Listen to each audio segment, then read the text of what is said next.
Well, I grew up in Northeast Portland. It was a pretty rough community. The streets look really attractive when you feeling like you're an outcast. At 12 years old is when I really started running the streets really tough. I got kicked out of school in the 6th grade, and so that whole year I didn't go to school. So I just ran the streets. And so I was always accepted and always had a warm welcome with that crowd. And so now I was like, these are my real peers. These are the people who accept me for who I am. They wasn't saying read or write. They were saying come over here and hang out, or tell us when the police ride past, or some of those things. Hold this for me. When the police come, they ain't gonna search no kid. Outside of school, I felt acceptance. I felt embraced. I felt loved. My mother was like, hey, what's up? You gotta go somewhere. And a lot of my friends was going to POIC. And so I went to POIC, and that's where my education began. As soon as you walked in the door, they had Grandma Pearl right there, and I knew that was family already. So she's like, yeah, Mo, do the right thing. I'm like, I got it, Grandma, don't worry about nothing, Man, everybody was just so welcoming. And then I got in the classroom and I seen my guys. Oh yeah, I'm at home. These are some rough dudes. They got pencils in their ears, they reading books. Oh, this is what y'all been doing. These was like some of my legitimate friends in the classroom doing the work. So I was like, okay, these dudes are doing work too. I can try this. I just felt encouraged from day one.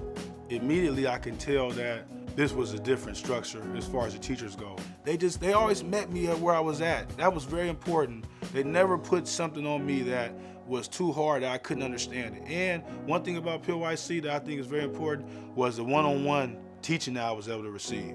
That was the first time I felt like, okay, these teachers really care. I'm gonna try. Even my mom was like, I was up ironing my clothes, creasing my pants up. She's like, you getting ready for school? I'm like, yeah, I'm getting ready to go to school. She's like, oh, okay, you getting ready to go to school.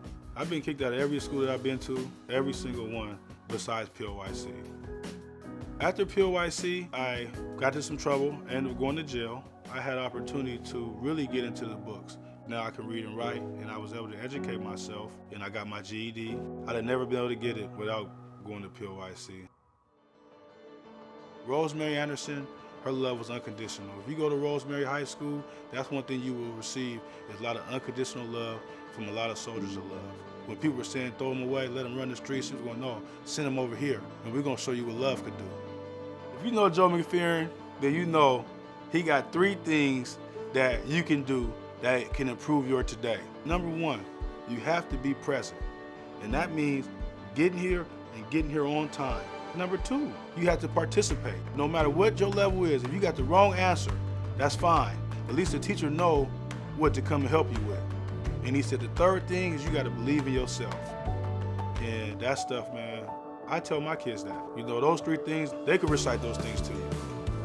I need to get with Joe and get 3 more, because he got them, ain't no question about it. I wanted to have an impact that POIC had on me. So Man Building Man is like, how can I be a service to the young, vulnerable kids, let them see that, hey, you can't come from this. I always say POIC is the land of second chances, because I wouldn't have life in prison without POIC, or be dead for sure. I don't know where I would be without POIC, honestly. I am Rosemary Anderson. Why wouldn't I be?